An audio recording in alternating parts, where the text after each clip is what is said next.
Sebuah video memperlihatkan detik-detik bendungan ambles dan membentuk pusaran air besar. Berhati-hatilah saat berada di bendungan alias dam. Apalagi bagi Anda yang sering mandi di bendungan. Sebab bisa jadi bahaya.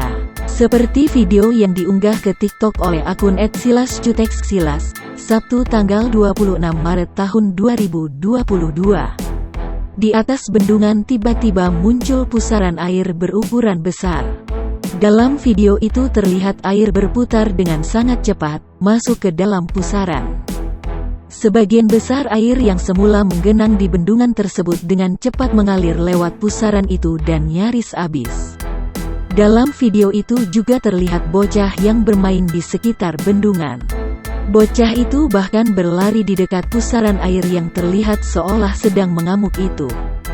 Pria perekam video itu juga memperingatkan bocah itu agar tidak sembarangan bermain di sekitar pusaran air tersebut.